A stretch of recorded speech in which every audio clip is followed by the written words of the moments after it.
জীবনে খাওয়া সবচেয়ে expensive chips, West of money. আসসালামু আলাইকুম গাইস, চলে গেছিলাম গুলশান কিছু ভাইরাল ফুড ট্রাই করার জন্য। আর মোস্ট হাইপড একটা খাবার হচ্ছে চিপস মাখানো। এই চিপস মাখানোটা প্রথমে গিয়ে অর্ডার করে দিলাম। লেইসের একটা ফ্লেভার আমরা চুজ করলাম। তো প্রথমেই যেটা করে তারা হচ্ছে চিপসটা কেটে কিছু কিছু ছোট ছোট পিস করে রাখা মুরগি মিশায় দেয় এবং যথেষ্ট পরিমাণ মুরগির পিস এখানে দেয়।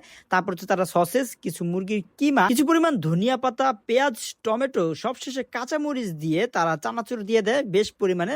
তারপর তারা কিছু সসেস অ্যাড করে, লাইক এখানে ছিল মেয়োনিজ, কিছু টমেটো কেচাপ, আরেকটা কি টাইপের সস ছিল, মেবি এটাও একটা মেয়োনিজ ছিল। সবশেষে আবার চানাচুর দিয়ে চাট মশলা দিয়ে আপনাকে সার্ভ করে দিবে। আর এইটার দাম ছিল 300 টাকা। আমরা নিয়েছিলাম ফ্যামিলি প্যাকটা। চিপস মাখানো দেখে মনে হলো যে খায় দেখি কেমন।